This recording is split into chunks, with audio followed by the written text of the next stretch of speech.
Right now, people in Killingly trying to stop a proposed Amazon warehouse. Yeah, people who live in the quiet corner packed a town council meeting about this, where they did not stay quiet about their objections. Your reporter Taylor Knight live in Killingly to explain what folks there want to see happen next.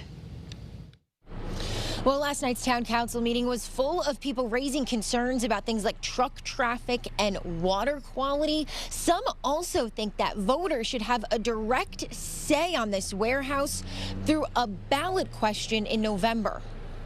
Resident after resident got up to speak at the town council meeting last night about a proposed Amazon warehouse. The company wants to buy more than 500 acres, tearing down dense forest and spending $200 million for a 1 million square foot facility.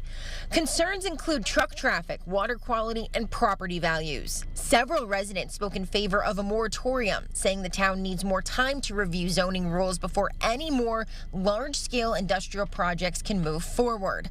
Others asked the council to support a non-binding ballot question, arguing it would give planning and zoning a clearer picture of where residents stand. I support the moratorium on warehouse and distribution centers.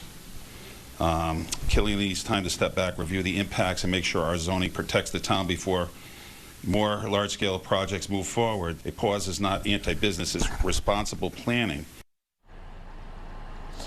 The Planning and Zoning Commission is expected to discuss this warehouse at their next meeting, which is happening on Monday. Your reporter in Killingly, Taylor Knight, Channel 3 Eyewitness News.